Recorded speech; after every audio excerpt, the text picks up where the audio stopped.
Hi guys, welcome back to my channel. Nabon chawin si bay. Tu ni khoi ni channel hen avelin nabon chawin kain lem ki nubin. Chule tu ni khoi he say dio hel send update chung chang he evel dot ki dim ka dayin. Hiya chu update pha hi chi hi chun hi chi izu hi lo wa hele iboi thei ji. Wa chu hi che video kho ta ka hin sem hin. A chai na ge in avel hitin na het them ding hi je. Ichi ka channel la ama sa pen hi a hele lung se nen subscribe nei bol pen lang so le bell icon ko men lang notification for all in ko en chitile video kan sim ki ting namu ma sa pen ding hi tun ga pan taw hitin topic hi ga bio hitin na ep ham update to adsense google adsense na hai screen recorder ga on ta ding kitin tun screen recorder cho aki on tan ga beo hite Google AdSense ID verification 2023 screen ah na mo di hin requirements procedure akitin hichi tula December tarik som ni a cho update in last updated on December 2022 kiti he hiya chun hichi ep cho update hi ham abana ga be ki no hite identity verification na dinga hai EPP ngai ham tila cho na ngai cho hele PAN card voter ID passport chale driving license ai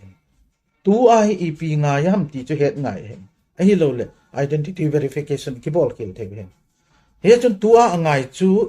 phat ta ngai hitin tu a identity verification na dinga ngai cho voter ID number 1 number 2 passport mi khat ga kase ya la passport angai etela passport cho photo size passport ho kho atin hi cho khui lobin passport foreign tour bol na theya government in lekha APO passport ho ai in steng le athum na chu ipiham ti a hele driving license thum hi chang thum chu ngai he tu a he identity verification na dinga chitiang le identity verification na dinga na voter ID su ga sei ki tawte voter ID na ne hi ale ga vekit lewan chala ya hen your voter card must be the plastic one paper ID might get rejected ati hai ipi ke sei na ham ti ale na voter ID chu plastic ga ki sem ho ho ahi anga ya ti chu ahi lawa le kha a ki sem hi ale reject chi mai the ti en he chun ching theu ten ID verification ichi masangoba ibol di to di he theina diwa ichi chu ka hin se hen tu hin aban ga vet sa ki nung gatin identity verification ni iza sunga bol nga ham ti jong he omen ga veo hite identity verification na bol na ding chu nangma tu a he monetization achi a na channel cho chi a hele achi a ko na chu ni somli le ninga sunga identity verification ki bol de he ahi lo wa hele na et su turn up hin bol diu et sum ta loading mo se hede chi ga sim leo hen it's 45 days for identity verification or your ads will be turned off until you do verify the identity ya sei chu ipyam tele hiche sunga chu na bol lo wa hele ads kitile advertise so chu turn off hin bol diu na video chu income na mo loading verify na bol to ka chu hi chu off hi pai do ya hi ga wikit le on form one is for address verification that is totally separate process the pin for the address verification won't be sent until after you have verified your identity Google AdSense pin kiti hi identity verification na bol chai to ka acha na hin thop lo di for mon si thali hi address verification na dinga kho hi je thali sung hi ikimel chi dim identity verification na dinga chu 45 days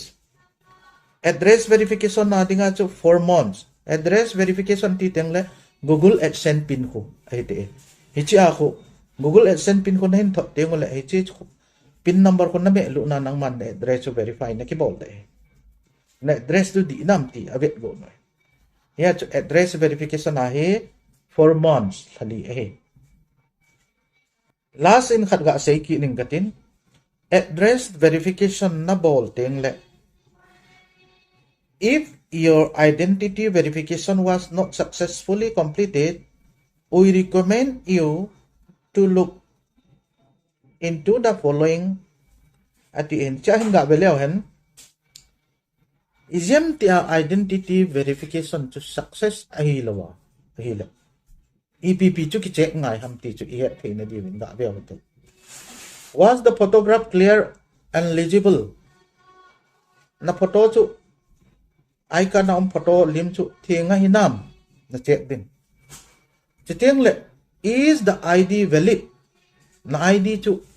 a validity hinam valid hinam ai lo le expire hi jam ti yong na ki check din athum na hi piam does the address on your ID match the address in your Adsense account check din khat chi pikinam tele athum na chu na address at Google Adsense account na chu address na pi to nang man tu a ID an na pi chu tu hinam ti yong chu na ve tu ki ngai hin teng le ali na hi piam tel are you eligible for Adsense eligible na hi hinam Adsense na dinga chu ti in e cho li ho chu na ki khol masak ten na ki check masak ten adi lo ma la correction na ki bol ding he je ti chu tu ni ko ai chom lang ta se yu hin video subscribe na bol che no hitin ha sa ta na ho ding gel na hin ki se me in an hi chi youtube mai thil het them lo in ei ho hi het them wa income in ei the ne diwa i boy lo ne diwa hi che video ho in ki sem ji hi je tu ni kha ding in hi chan hin chai taw hitin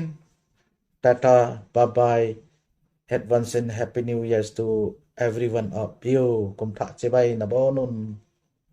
kaki pa